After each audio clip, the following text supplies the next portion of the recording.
तर घातपाताचा संशय सुषमा अंधारेंनी व्यक्त केलाय। अशी घटना घडल्यास सत्य कसं बाहेर येईल असा सवाल सुषमा अंधारेंनी उपस्थित केलाय। पुन्हा एकदा जाऊयात, आमचे प्रतिनिधी सुनील दवंगी घटनास्थळी उपस्थित आहेत। सुनील, काय अपडेट्स मिळतात आणखी?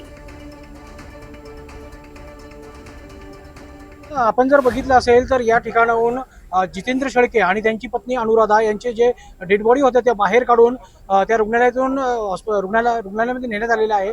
आपण या ठिकाणी आता पाहू शकतो की मोठ्या प्रमाणावर गर्दी जी आहे ती या ठिकाणी झाल्याचं पाहायला मिळते। अद्यापही जी कार आहे ज्यातून जितेंद्र शेळके छत्रपती संभाजीनगरमधून या शिर्डीच्या दिशेने येत होते त्या कारच्या पुढची जी बाजू आहे तिचा चक्काचूर झालेला आहे आणि एकंदरीत जर म्हटलं तर मोठ्या प्रमाणात भीषण अपघात याकडे म्हणून बघितलं जात आहे।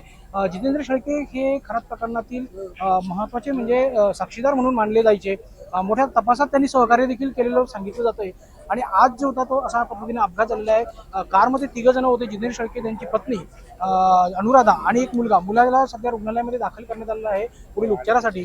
मात्र जितेंद्र शेळके आणि त्यांची पत्नी हे दोघेही या ठिकाणी मयत झाल्याची माहिती मिळते।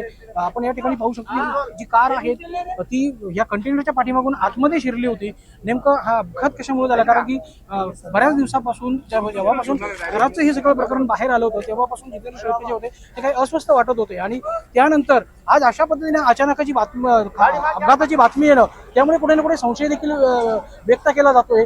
छत्रपती संभाजीनगरमधून ते शिर्डीला आपल्या गावी येत होते। कोपरगाव इथे इंटरचेंज पासून साधारण 503 म्हणजे 10-12 किलोमीटरच्या अंतरावर कोपरगावला ते खाली उतरणार त्याच्या आधीच एक 10-12 तर आपण पाहतोय हा भीषण असा अपघात झालेला आहे। आमचे प्रतिनिधी सुनील दवंगे या संदर्भातले सगळे अपडेट्स आपल्यापर्यंत पोहोचवतायत।